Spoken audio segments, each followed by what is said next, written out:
Shalom. Holy spirit revival മിനിസ്ട്രിയുടെ വന്ദനത്തെ അറിയിക്കട്ടെ.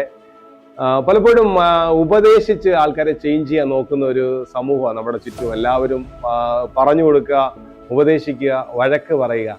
എൻ്റെ ലൈഫിലെ എൻ്റെ പപ്പായായിട്ട് ഞാൻ ഒത്തിരി വഴക്കിട്ടിട്ടുണ്ട്. എൻ്റെ അമ്മയോടും വഴക്ക് ഒത്തിരി കിട്ടിയിട്ടുണ്ട്. എന്താ കാര്യം അറിയാമോ? ഞാൻ എന്നെ ഉപദേശിക്കാൻ നോക്കും, എനിക്ക് ഇഷ്ടമല്ലായിരുന്നു. അതനുസരിച്ച് എൻ്റെ ജീവിതത്തിൽ ഒത്തിരി പ്രതികൂലം വന്നു. അവരോട് ദേഷ്യപ്പെട്ട് ഞാൻ ഒത്തിരി പ്രശ്നങ്ങളിലേക്ക് പോയിട്ടുണ്ട്. സഹോദരങ്ങളെ, നമ്മൾ ഒത്തിരി ഉപദേശിക്കുകയല്ല വേണ്ടത്. കുഞ്ഞുങ്ങൾ പരിശുദ്ധാത്മാവിനെ പ്രാപിക്കുവാൻ തക്കവണ്ണം കുഞ്ഞുങ്ങളെ വിട്ടുകൊടുക്കുക. അവർ പരിശുദ്ധാത്മാവിനെ പ്രാപിക്കട്ടെ. യോഹന്നാന്റെ ലേഖനം പറയുവാണ്, നിങ്ങൾ ആരും ഉപദേശിക്കണ്ട. ആമേൻ. അഭിഷേകം നിങ്ങളെ ഉപദേശിച്ച് നടത്തും. നിശ്ചയമായും അഭിഷേകത്തിന് നമ്മളെ ഉപദേശിച്ച് നടത്താൻ കഴിയും.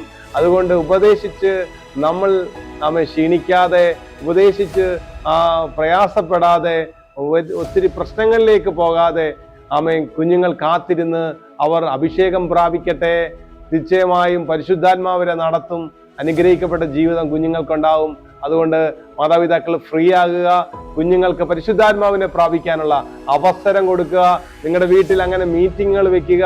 പരിശുദ്ധാത്മാവിന്റെ പകർച്ചകൾ നിങ്ങളുടെ ഭവനങ്ങളിൽ നടക്കട്ടെ. പരിശുദ്ധാത്മാവുള്ള മീറ്റിങ്ങുകളിലേക്ക് കുഞ്ഞുങ്ങളെ കൊണ്ടുപോവുക. അവിടെ വെച്ച് അവര് പരിശുദ്ധാത്മാവിനെ പ്രാപിക്കും. അനുഗ്രഹിക്കപ്പെട്ട ഒരു തലമുറ നമുക്ക് അങ്ങനെ ലഭിക്കും. എൻ്റെ ജീവിതത്തിൽ എന്നെ ഉപദേശിച്ചത് കൊണ്ടുണ്ടായ ഒത്തിരി ഭാരമുള്ള ഒരാളാണ്. തീർച്ചയായും ഇന്ന് നടത്തുന്നത് പരിശുദ്ധാത്മാവായതുകൊണ്ട് പരിശുദ്ധാത്മാവിന്റെ പ്രവൃത്തികളിൽ വിശ്വസിക്കുക.